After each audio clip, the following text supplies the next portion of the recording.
Hello my dear friends, welcome to my channel. कैसे हैं आप सभी लोग? उम्मीद करती हूँ आप लोग बहुत अच्छे होंगे। लास्ट लेक्चर में मैंने आपको मोशन स्टार्ट किया था, चैप्टर क्लास 9 का, और उसके बाद मोशन में ही मैंने रेस्ट और मोशन पढ़ाया था और डिस्टेंस और डिस्प्लेसमेंट के कुछ कॉन्सेप्ट्स क्लियर किए थे। आज हम डिस्टेंस और displacement in a circular path इसके बारे में पढ़ेंगे। सर्कुलर पाथ में डिस्टेंस और डिस्प्लेसमेंट कैसे निकालते हैं। ओके, सर्कुलर पाथ में पहले जानेंगे सर्कुलर पाथ क्या होता है। मान लीजिए ग्राउंड, जैसे ये एक ग्राउंड है, ठीक है। इसके चारों तरफ देखिए ये कार जो है ये मूव कर रही है ना।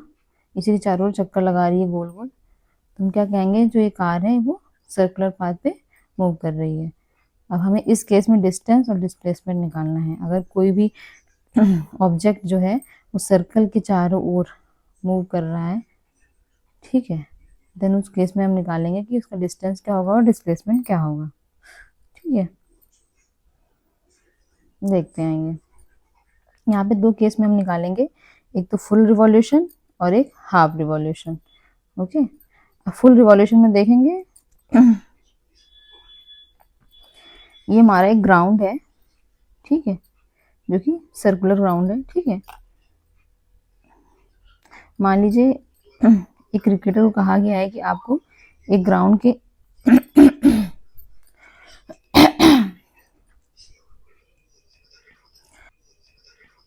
मान लीजिए एक क्रिकेटर को कहा गया है कि उसको जो है इस ग्राउंड के चारों ओर चक्कर लगाना है, ठीक है, एक चक्कर लगा के आना है। ये ए पॉइंट से स्टार्ट करना है और यहाँ से चक्कर लगाते हुए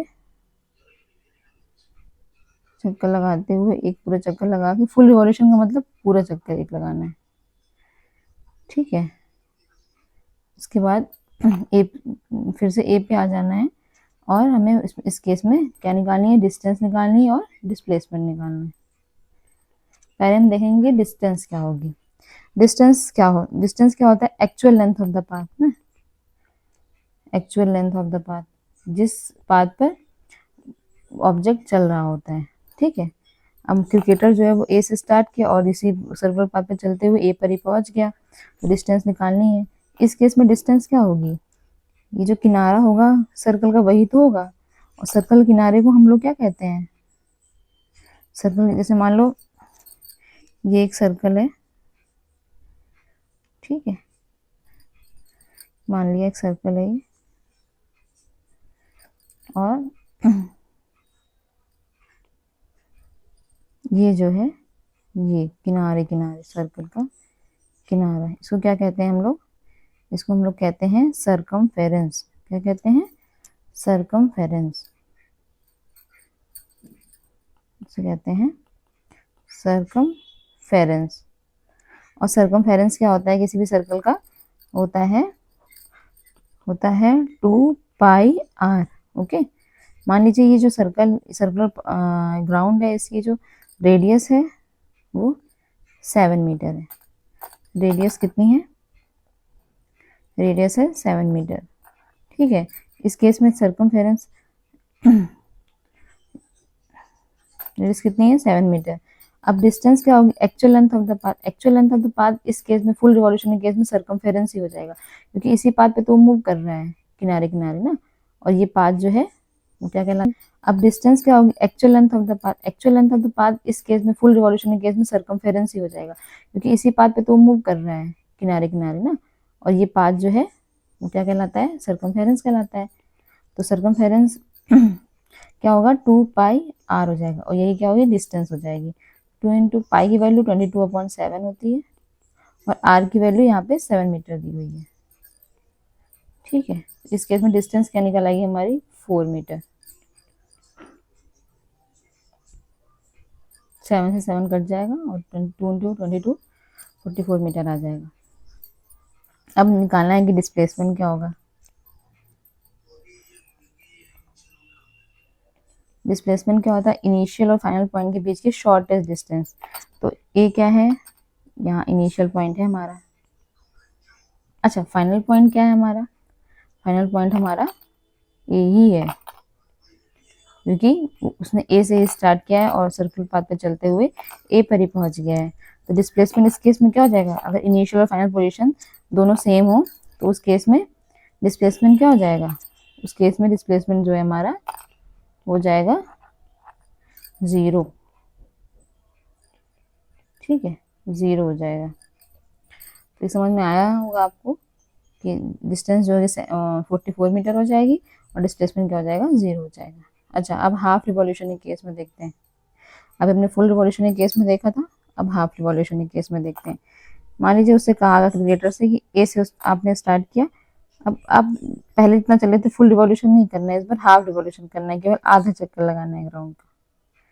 ठीक है, तो वो यहाँ से चला और यहाँ आधा चक्कर लगा के बी पर पहुंच गया। रेडियस में पता है कि 7 मीटर है इसकी। ठीक है, रेडियस कितनी है, 7 मीटर है। पहले हमें डिस्टेंस निकालनी है। डिस्टेंस क्या होगी, क्योंकि पहले चला था तो पूरा 2 पाई आर चला था, अभी हाफ रिवॉल्यूशन कर रहा है, मतलब 2 पाई आर का हाफ चल रहा है ना, सर्कमफेरेंस का आधा चल रहा है, तो क्या होगा 2 पाई आर का हाफ हो जाएगी डिस्टेंस। 2 इंटू 22/7, पाई की वैल्यू 2.7, आर की वैल्यू 7 और 1/2। 1/2 क्योंकि अब समझ में आ गया ना, क्योंकि हाफ रिवॉल्यूशन कर रहे हैं। 2 से 2 कट जाएगा, 7 से 7 कट जाएगा, आएगा 22 मीटर। ठीक है, तो डिस्टेंस कितनी हो जाएगी, 22 मीटर। यहाँ ऊपर से देख सकते हैं आप, जैसे पहले फुल रिवॉल्यूशन करा था 44 मीटर थी और हाफ रिवॉल्यूशन किया 22 मीटर हो गई, मतलब उसकी हाफ हो गई, है ना। अब डिस्प्लेसमेंट देखेंगे। डिस्प्लेसमेंट क्या होता है, इनिशियल और फाइनल पॉइंट के बीच की शॉर्टेस्ट या स्ट्रेट लाइन जो पाथ डिस्टेंस होती है वही है डिस्प्लेसमेंट होता है। तो ए यहाँ पर क्या है, इनिशियल पॉइंट। ठीक है, और फाइनल पॉइंट क्या है, बी है। तो इनिशियल और फाइनल पॉइंट के बीच की शॉर्टेस्ट डिस्टेंस है, स्ट्रेट लाइन पाथ डिस्टेंस ही शॉर्टेस्ट डिस्टेंस होती है।